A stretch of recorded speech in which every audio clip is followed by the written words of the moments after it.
fathers, dads, buds, and lads. It's your man Trent, Fatherhood Confessions, and I'm back with another video. This one, I'm a little disturbed. Let's talk about it. Again, if it's your first time here on the channel, welcome aboard.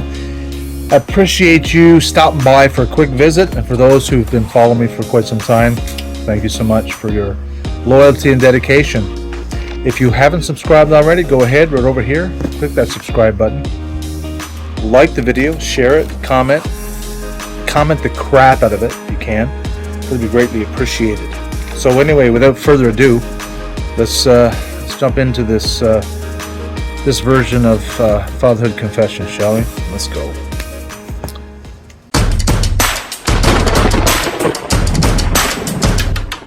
So remember those nursery rhymes our parents used to tell us before bed, or sometimes we're just sitting in the living room being recreational with one another to kind of grab our attention, our parents, or to calm us down, or tuck us into bed. They would just rhyme off, no pun intended, rhyme off these traditional nursery rhymes that we learned from our parents by rote. We memorized them and we loved them. They were like a staple from our childhood.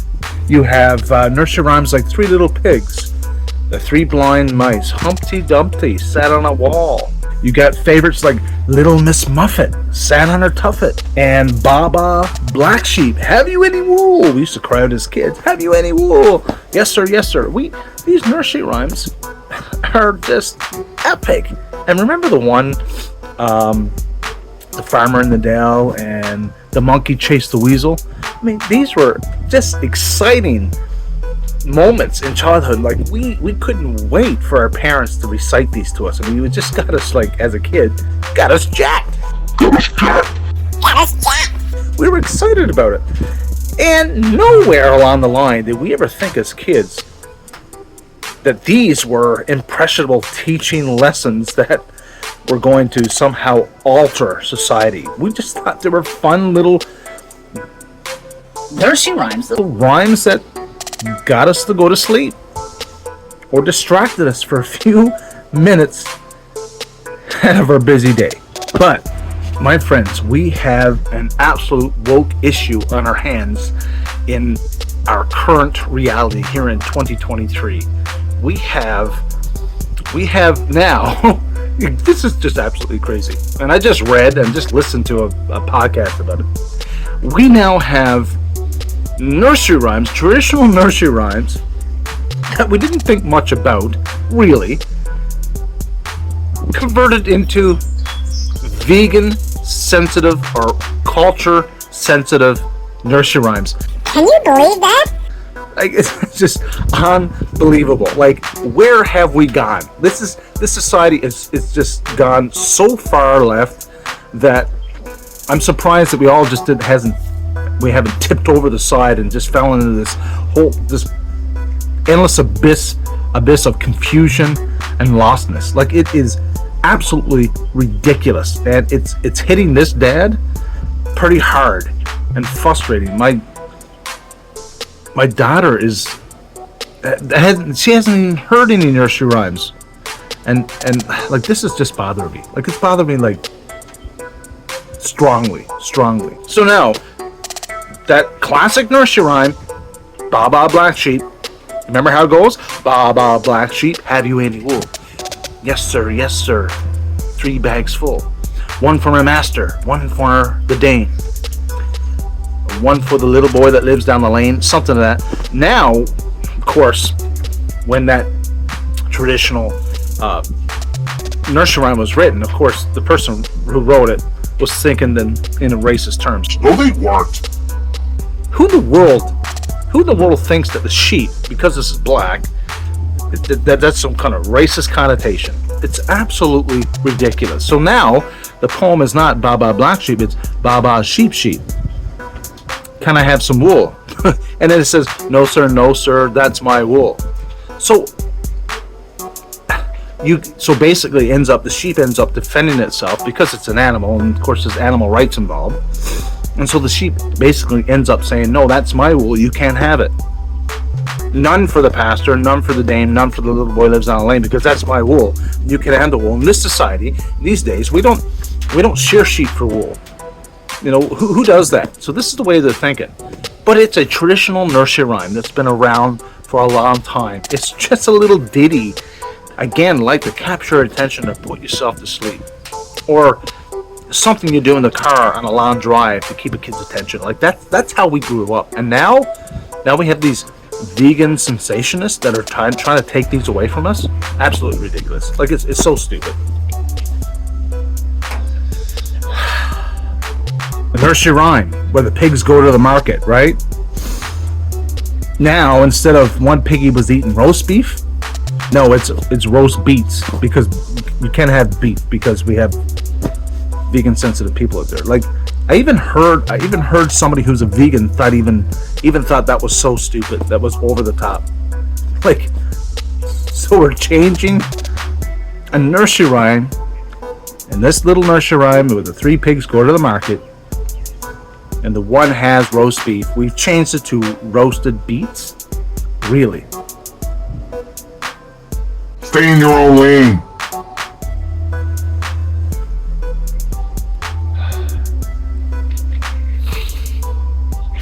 There was a story of a father in the UK. I don't remember. I won't mention his name, age, or child's name or anything like that. But he bought one of those little toys that have different little things for kids, 2 years old, little sound effects and some buttons you press that will sing a little song or a little nursery rhyme. And one of the button you push sang the song "Ba Ba Black Sheep," and the song actually said "Ba Ba Sheep Sheep, have you any wool?" And the father was just outraged, like what happened to the true traditional version of that nursery rhyme. Like it's already changed in some of the musical toys that kids are given these days. And the father went on to think that was absolutely absurd and ridiculous. And if I have a clip of that video, I'm going to show it right here. It should be right here. If it's not there, well, whatever. But you get my point, right? You get my point.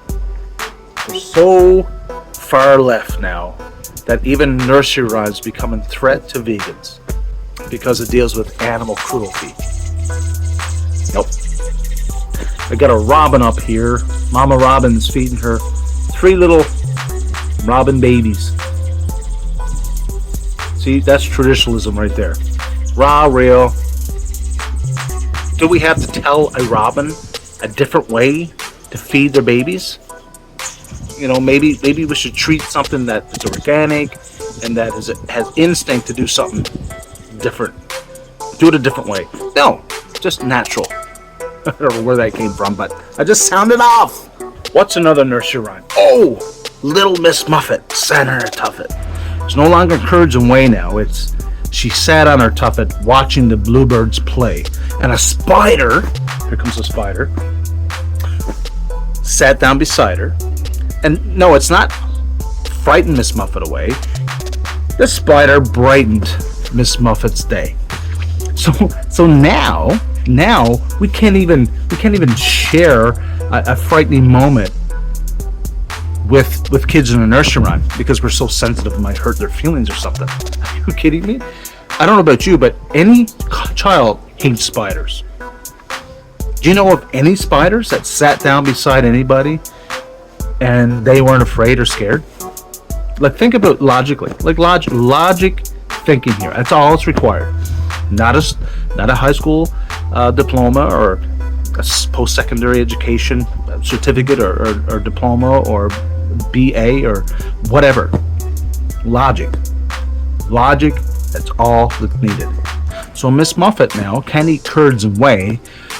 So her food, it just so happens now to be left up to the viewer to decide what's in that bowl. Rice Krispies? Is it grapes? You know, it better not be chicken and rice, for goodness sake. You better not leave that up to the viewer there, vegan, sensitive, animal cruelty, whatever. You know what I'm trying to say? It's ridiculous. So now, Miss Muffet gets brightened. Her day gets brightened by a scary spider. Spiders don't brighten anybody's day. I don't know about you, but last time the spider sat down beside me, I ran. I screamed. I jumped. I exited the room. And my last rant for the day, we're going to land on the monkey chased the weasel. Remember that one? Round and round the mulberry bush, the monkey chased the weasel. Now it's not a weasel anymore. Now let's not have two animals combating against each other for real estate or turf. No, let's leave that battle out and let's have the monkey chase a bubble. A bubble. Pop a bubble. Now yeah, kids can relate to that. We'll chase bubbles and pop them. But weasels to me in that story were supposed to just be, you've heard that phrase, you little weasel. Someone who's sly and subtle about things and trickery, you know what I'm saying? But now it's the monkey thought it was all in good fun, pop goes the bubble. So now the weasel's out. The weasel got completely debased. His contract was up. The woke society said, no, we can't have the weasel. We can't have combatants here, monkey and weasel. We have to have a bubble. Sure, whatever. But why?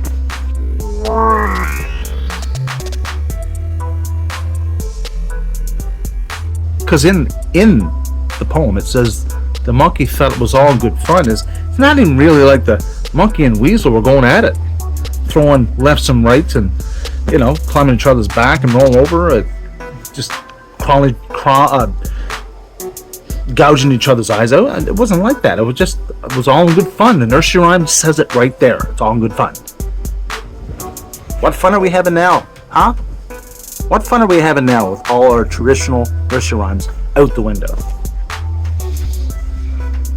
So sad. So here's my advice. Just leave it alone. Leave tradition alone. It's not hurting anybody. Do you really think, or did we think as kids back then when we heard those nursery rhymes that the first thing in our minds was, you know what? I want to be cruel to animals. Last thing in our mind. It was a story. We were captivated by it. We were entertained by it. Didn't make us out to be violent people. Yeah, some people love to eat animals. Some people love to eat grass, salads, fruit, eat from the land. But some of us we're just taking it as the story was telling us, as the poem was telling us. So here's what I'm going to say to end this video. Let's just leave some things alone. Let it be up to the parents to tell and explain to the kids, hey, this is just a fun little nursery rhyme. There's nothing behind it. There's nothing there that is going to alter your position on animal safety or being nice to animals. Nobody after listening to those nursery rhymes are going to go out and abuse animals or abuse dogs or pets. I don't know anybody who said, you know what, I just beat my dog up because of pop goes the weasel, because of the monkey chasing the weasel. That I chased my dog around, I pop, there he goes. No, it's ridiculous. Stay in your own lane. You know what, chill out.